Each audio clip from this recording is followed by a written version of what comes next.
다 함께 마음을 모아 화요일 새벽을 하나님께 올려드리겠습니다. 여호와 하나님을 자기의 도움으로 삼으며 여호와 자기 하나님에게 자기의 소망을 두는 자는 복이 있도다. 자기의 소망을 두는 자는 복이 있도다. 아멘. 찬송 220장입니다. 찬송가 220장. 사랑하는 주님 앞에 형제자매 한자리에 크신 은혜 생각하며 즐거운 찬송 부르네. 우리 함께 찬양하겠습니다. 사랑하는 주님 앞에 형제자매 한자리에 크신 은혜 생각하며 즐거운 찬송 부르네. 내 주 예수 본을 받아 모든 사람 내 몸같이 환난 근심 위로하고 진심으로 사랑하세. 사랑하는 주님 앞에 온갖 충성 다 바쳐서 괴로우나 즐거우나 주님만 힘써 섬기네. 우리 주님 거룩한 손 제자들의 발을 씻어 남 섬기는 종의 도를 몸소 행해 보이셨네. 사랑하는 주님 예수 같은 주로 섬기나니 한 피바다 한 몸 이룬 형제여 친구들이여 한 몸같이 친밀하고 마음으로 하나 되어 우리 주님 크신 뜻을 지성으로 준행하세. 아멘. 이 시간 한마음 한입술로 기도하겠습니다. 매주 화요일마다 드려지는 기도의 제목입니다. 공적예배와 가정예배 등 영적 전통이 깊이 뿌리내리는 가정 되게 하여 주옵소서. 부모는 삶으로 신앙의 본을 보이고 자녀는 순종으로 신앙의 유산을 이어받게 하옵소서.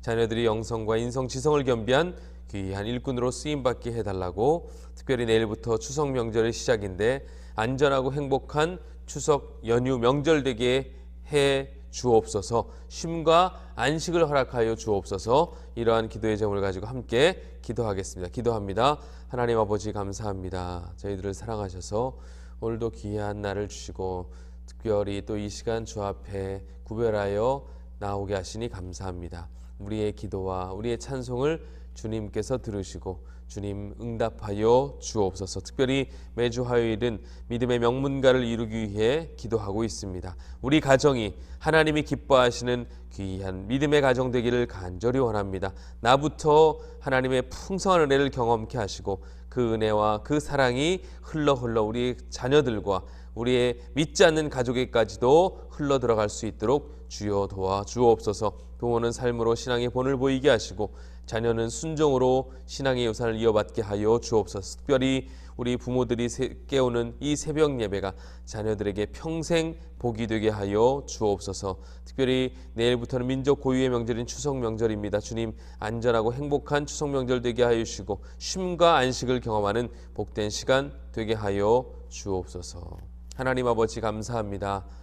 여전히 코로나 때문에 우리가 함께 모여 예배하지 못하지만 그래도 각자 시간과 장소를 구별하여 하나님 앞에 나오게 하시니 감사합니다. 우리의 마음과 뜻과 정성이 하나님께로 온전히 상달되어지는 복된 시간, 이 새벽 예배 시간 되게 하여 주옵소서. 매주 화요일은 믿음의 명문가 이루기 위하여 함께 기도합니다.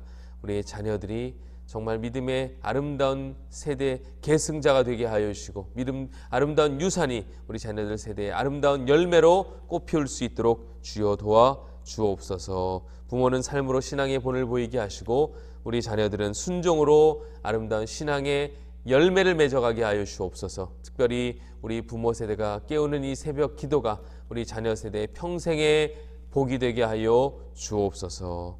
특별히 하나님, 코로나는 속히 종식되게 하시고 우리 모든 믿음의 한 가족들이 함께 모여 예배할 수 있도록 대면 예배의 회복을 주님 이루어 주옵소서. 특별히 내일부터는 민족 고유의 명절인 추석입니다.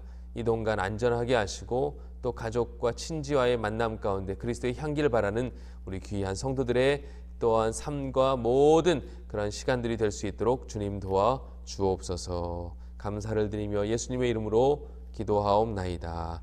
아멘. 하나님 말씀입니다.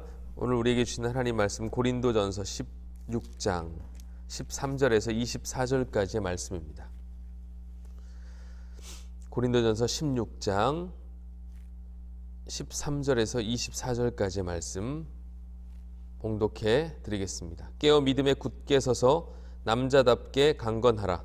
너희 모든 일을 사랑으로 행하라. 형제들아, 스데바나의 집은 곧 아가야의 첫 열매요 또 성도 섬기기로 작정한 줄을 너희가 아는지라. 내가 너희를 권하노니 이 같은 사람들과 또 함께 일하며 수고하는 모든 사람에게 순종하라. 내가 스데바나와 부드나도와 아가이고가 온 것을 기뻐하노니 그들이 너희의 부족한 것을 채웠습니다. 그들이 나와 너희 마음을 시원하게 하였으니 그러므로 너희는 이런 사람들을 알아주라. 아시아의 교회들이 너희에게 문안하고 아굴라와 브리스가와 그 집에 있는 교회가 주 안에서 너희에게 간절히 문안하고 모든 형제도 너희에게 문안하니 너희는 거룩하게 입맞춤으로 서로 문안하라. 나 바울은 친필로 너희에게 문안하노니 만일 누구든지 주를 사랑하지 아니하면 저주를 받을지어다. 우리 주여 오시옵소서. 주 예수 그리스도의 은혜가 너희와 함께하고 나의 사랑이 그리스도 예수 안에서 너희 무리와 함께할지어다. 아멘. 드디어 고린도전서 마지막 장의 마지막 부분을 함께 나누게 되었습니다. 새벽마다 고린도전서의 말씀을 통하여 은혜 주신 하나님께 감사하고 또 함께 어려운 시기이지만 이 상황 속에서 함께 예배하고 또 시간과 장소를 구별하여 새벽에 영상으로 함께 예배하신 모든 분들을 하나님께서 축복해 주시기를 간절히 소망합니다. 디모데에 대한 바른 예우를 부탁함과 아울러 아볼로의 사정을 앞에서 언급한 바울은 마지막으로 짧은 권면의 말씀과 마지막 인사를 통해 고린도 교회를 향한 자신의 마음을 이야기하고 있습니다. 먼저 고린도 교인들의 신앙생활과 관련하여 두 가지의 기본 자세를 권면하고 있습니다. 첫째는 13절의 말씀처럼 깨어 믿음에 굳게 서서 남자답게 강건하라고 권면합니다. 이는 고린도 교인들의 영적 미성숙함으로 인해 파생된 여러 가지 문제, 즉 그릇된 교리와 세속에 빠져 부도덕한 삶에 대한 권면이었습니다. 그것은 곧 육적이고 그런 유치한 모습이었다는 것이죠. 이러한 모습을 버리고 주께로부터 받은 복음에 흔들림 없이 굳게 서서 장성한 사람답게 강건하게 살라는 권면을 사도 바울이 하고 있는 것이죠. 장성한 사람의 특징이 무엇입니까? 바로 어린아이의 일을 버린다는 것입니다. 사도 바울은 고린도전서 13장 11절에서 내가 어렸을 때에는 말하는 것이 어린아이와 같고 깨닫는 것이 어린아이와 같고 생각하는 것이 어린아이와 같다가 장성한 사람이 되어서는 어린아이의 일을 버렸노라 라고 말씀한 적이 있습니다. 가만 보면 미성숙함이 우리 신앙생활에 많은 부정적인 영향을 끼치는데, 즉 미성숙함에서 찾을 수 있는 가장 큰 문제, 어린아이와 같은 문제는 무엇입니까? 버려야 할 것과 버리지 말아야 할 것을 구분하지 못한다는 것입니다.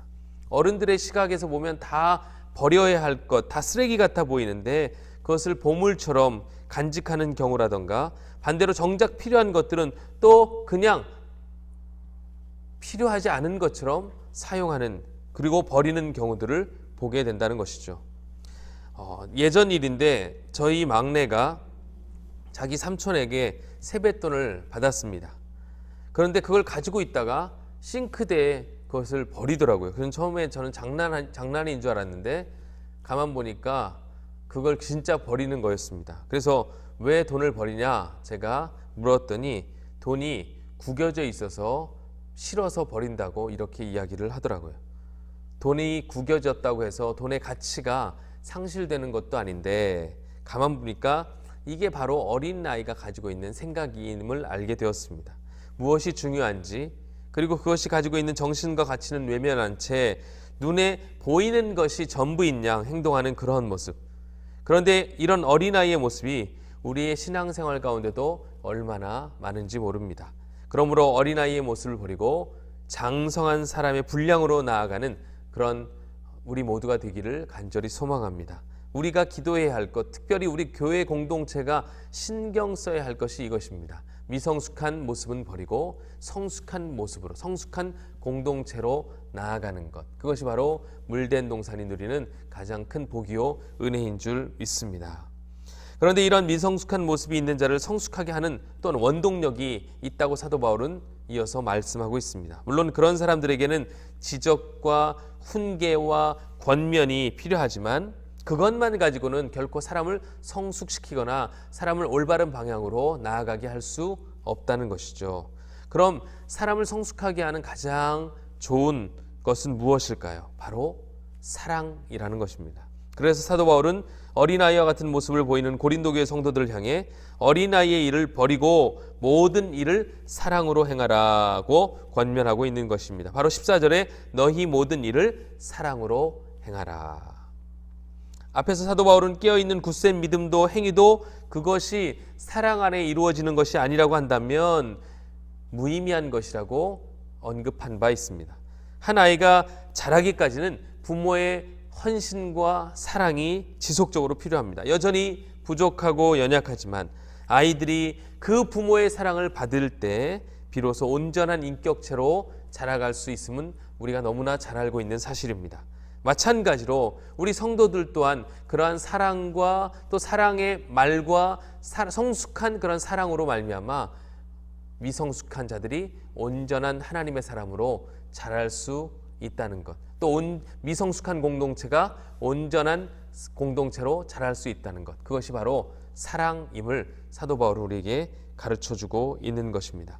그러므로 우리 교회가 또한 우리 성도들이 우리 각 가정이 더 사랑이 풍성한 가정과 교회와 공동체 되기를 간절히 소망합니다. 그럴 때 우리 모두가 온전한 하나님의 사람으로 자랄 수 있습니다. 이 안에 온전하다고 자랑할 만한 사람은 단 한 사람도 없습니다. 우리 서로는 아직도 미성숙한 자들입니다. 미성숙한 자들이 모여있기 때문에 교회 역시 미성숙할 수 있다는 것이죠. 그러나 사랑으로 하나 되고 사랑의 그런 격려와 사랑의 언어로 서로를 세워갈 때 성숙한 공동체, 하나님이 기뻐하시는 그런 공동체와 교회로 나아갈 수 있다는 것입니다. 그런 사랑의 마음으로 대할 때 가장 먼저 달라지는 것이 무엇입니까? 바로 말입니다. 말이 달라져요. 예전에는 날선 말로 사람을 대했다면 사랑하면 말이 부드러워집니다. 그 말 속에 격려와 위로가 담겨 있습니다. 바로 그것이 사랑하는 마음에서 비롯되는 것이죠.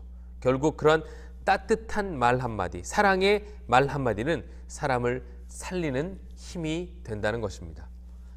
어느 한 목사님의 이야기로 말씀을 마무리하겠습니다. 평택 대광교회를 섬기시는 배창돈 목사님이라는 분의 일화인데, 배 목사님께서 제자훈련을 시작하면서 너무나 큰 은혜를 받아 몸에 무리가 오는 줄도 모르고 훈련에 매진하셨다고 합니다. 그런데 제자훈련의 열매와 함께 건강의 이상이 찾아왔습니다. 그때 어떻게 아셨는지 사랑의 교회 고 옥하는 목사님께서 직접 전화를 걸어서 그 목사님께 이렇게 물었다고 해요. 몸은 좀 어때? 너무 무리하지 말아라 라고 말씀해 주셨습니다. 그리고 배 목사 아직 젊잖아. 그러니 앞으로 할 일이 많은데 몸 회복될 때까지 사역을 잠시 쉬고 몸이 회복되면 다시 그때 사역을 시작하면 어때? 라고 너무나 자상한 아버지처럼 이야기해 주셨답니다.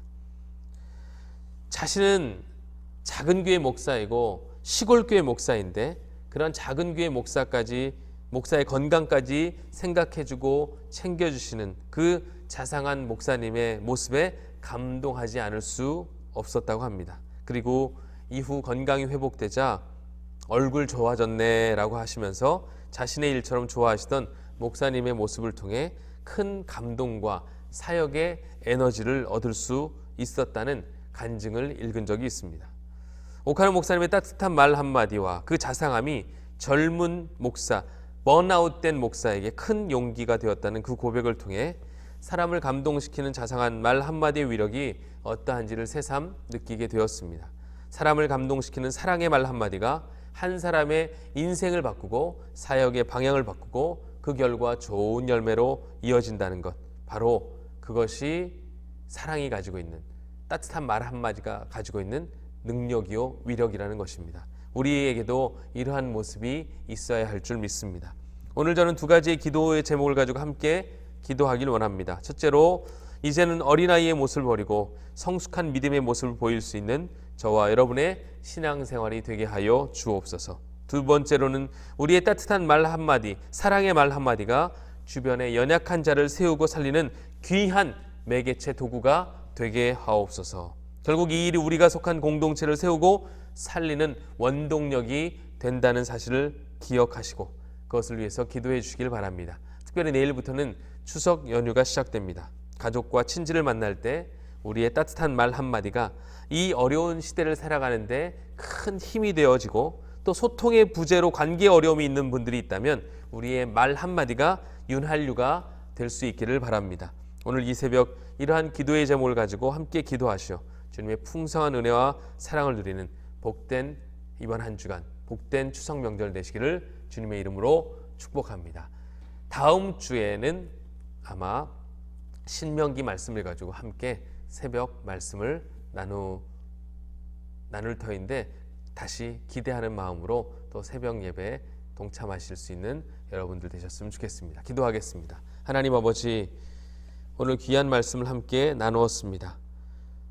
고린도전서를 살펴보며 우리에게 있어야 할 것이 무엇인지 살펴보았습니다. 여러 다양한 은사들도 필요하고 중요하지만 사랑의 은사가 가장 중요하고 필요하다는 사실을 깨달았습니다. 우리 교회 공동체에 사랑이 풍성하게 하시고, 무엇보다 그 사랑의 풍성함으로 말미암아 어린아이의 모습을 버리고 성숙한 믿음의 사람, 믿음의 공동체로 나아갈 수 있게 하여 주옵소서. 특별히 추석 명절을 맞이하여 또 친지와 이웃, 가족을 만날 터인데 우리의 따뜻한 말, 사랑의 말 한마디가 힘든 이 시기를 이겨낼 수 있는 힘이 될 수 있게 하여 주시고, 특별히 관계에 어려움이 있는 분들이 있다면 우리의 말이 따뜻한 윤활유가 될 수 있도록, 그런 귀한 매개체로 쓰임받을 수 있도록 주님 도와 주옵소서. 오늘도 함께 기도하며 간구하는 기도의 제목들마다 응답의 기쁨으로 함께하여 주시기를 간절히 원하오며 예수님의 이름으로 기도하옵나이다. 아멘. 들으신 말씀을 기억하며 각자 가지고 계신 기도의 제목들 가지고 자유롭게 기도하시겠습니다. 기도합니다. 주여